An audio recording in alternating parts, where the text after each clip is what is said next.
I am going to try to renew my visa. There is a militia party that has their own separate checkpoints from the Iraqi government, and that militia does not like Americans because the US government killed their militia leader.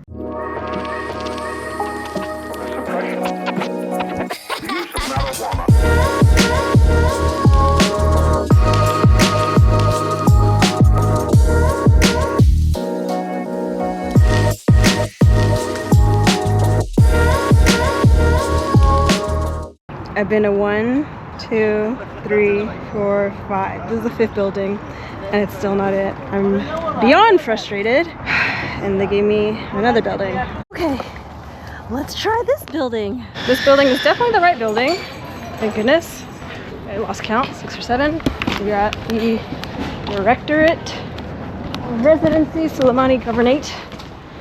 Oh my gosh. So I thought that I could get a head start and come here a week earlier before my visa expired, and they would give me 30 days from when the visa would expire. But because I'm a week early, they count it from today, so I would actually lose a week if I did it today. So I don't want to do that. So I'll have to come back in a few days. Oh my gosh, these people are freaking crazy. They do not care about pedestrians. Okay, I'm really tired. Goodness, that took a lot out of me. That was not easy at all. But Dada, thank goodness, this front desk security person told me that I should come back on the 17th,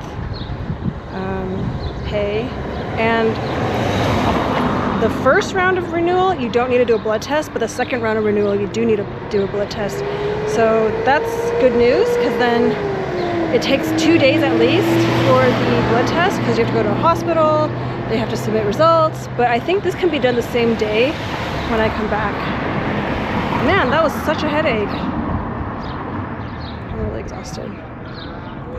Okay, your girl's gonna, I don't know what I'm gonna do, but I might head back. I haven't eaten today. Oh, Crystal's too tired. Oh my gosh, that was so mentally draining.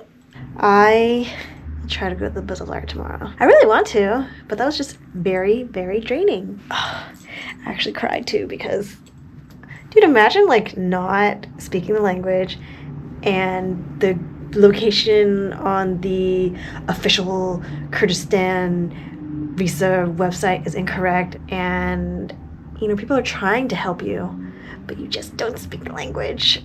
And they'll repeat the same phrase of where I'm supposed to go like many, many times, but it doesn't mean anything to me. I'm mentally drained, and I hear so much stuff over here. Like, first of all, there is the myth, rumor, fear that the Middle East is dangerous. So I hear that from non-Middle Eastern friends.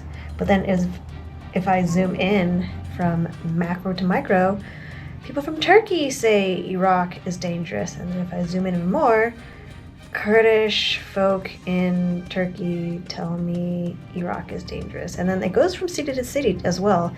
So today, my Couchsurfing host was telling me there is a militia party that has their own separate checkpoints from the Iraqi government, and that militia does not like Americans because the US government killed their militia leader, and I'll have problems from the checkpoint before Mosul and throughout going to Baghdad and Kuwait, and they will ask me for money.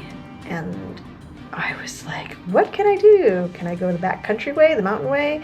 And they're like, no, there is a checkpoint literally on every road because ISIS is around. And so they're trying to protect the country, and Crystal is caught in the middle. So I was stressed out from that conversation because he actually called his brother who works for the government, and his brother confirmed all of this. I was very worried because I was like, oh my gosh, Kurdistan is the only region of the Middle East I hit, like, and my journey stops here. I couldn't even make it to Iraq. And then I messaged a contact my friend Nadia gave me, who is well versed in the politics of Iraq. And I was like, you know anything about this? Like, am I going to have any trouble as an American going through the country? And he was like, no, you're going to be fine. Those are all rumors. So I'm going to try. Because the thing is, I'm learning so much. Sunni and Shiite, there are different sects or like branches of Islam. And so the main ones are Shiites and Sunnis, and they do not like each other. Like, there are wars because of this. And so that causes tension. Also, Kurdish people wanting independence from Iraq causes tension. And there's also tension between Kurdish and Arab people where, you know, I've met people of both ethnicities, and they always have something to say about each other, as well as the Turkish and the Kurdish. Like, I listen to all of this with a grain of salt, because the things I hear are, you know, it might be true because they are that ethnicity and had things happen to family members or friends or the generations above that are no longer with us, where they were murdered and like faced very racist things, probably even to this day. And so what I would hear is that, like, oh my gosh, the things I've heard are so bad. Like, a lot of Turkish people warned me about Kurdish people, and a lot of Kurdish people cannot believe that there are any good Turkish people at all. And so they'll ask me, oh, what do I think about Turkish people? And I would say they're so nice.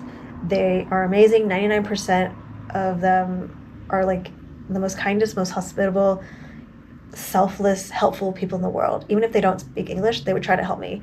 And many of you guys, you Turkish folk, have helped me along the way. And we don't even speak the same language. And they're like, no, that can't be. I don't believe this. Like, even after all the good experience, I would tell my new Kurdish friends about my good Turkish friends. They would not believe me. And I was like, I'm not lying. Like, but this is from generations of like hate and tension between them. And so I'm not here to convince anyone to change their mind, but I'm just telling my experience, but they would not believe me. And, you know, I met some Arab folks from Erbil, and there's like I'm going to say a superiority complex above Kurdish people. What did I hear? Like, my new Arabic friends were like, oh, the longer you spend with a Kurdish person, they're nice up front, but eventually they do things because they want things from you. And I was like, out of the 5 or 6 families that adopted me, nobody asked me for anything. Everyone's literally trying to give me stuff. Like, you know when you go to your grandma's house and she packs you a week's worth of food and you just can't carry it? That is my experience with Kurdish families. Like, they just pack me so much food to go. They try to give me clothes. One family tried to give me 4 pairs of socks. They'll offer to give me money. I've never had this happen in any other country, but like at least 5 families have offered to give me money, and individual people as well. They'll be like, anything you need, Crystal, let us know, we'll give it to you. Like, no questions asked. And I'm just shocked from this statement because, I mean, I had a 5-minute conversation with them in broken English, broken Kurdish, and these people are ready and willing to do anything for me. So it's just hard for me to hear that just these different groups of people have so much tension with each other because of history, because what I experience is not this type of anger, snakiness, murderous things. Like, people are so nice to me, and I'm kind of caught in between because from my experiences, I'm actually defending each group of people and telling these stories. So it's actually really hard for me. I'm gonna start crying because I've met such good people. Like I've met amazing Turkish, Kurdish, Arab people, and they just all have tension with each other. So I just wanted to share that. And Crystal's just, I feel like a little speck just floating around, telling people that that's not really how it is. And maybe they would experience something different because of who they are. You know, maybe if a Kurdish person interacted with a Turkish person, they might have beef. But like, I haven't experienced that. And I am fully aware that I look different. I'm a foreigner. I'm a traveler, so I'm treated very differently. So, yeah. Okay. The girl's tired. I'm mentally drained from all this bureaucracy and political talk. So I'm gonna probably take a nap and read my book. Okay. Still alive. We're doing this day by day.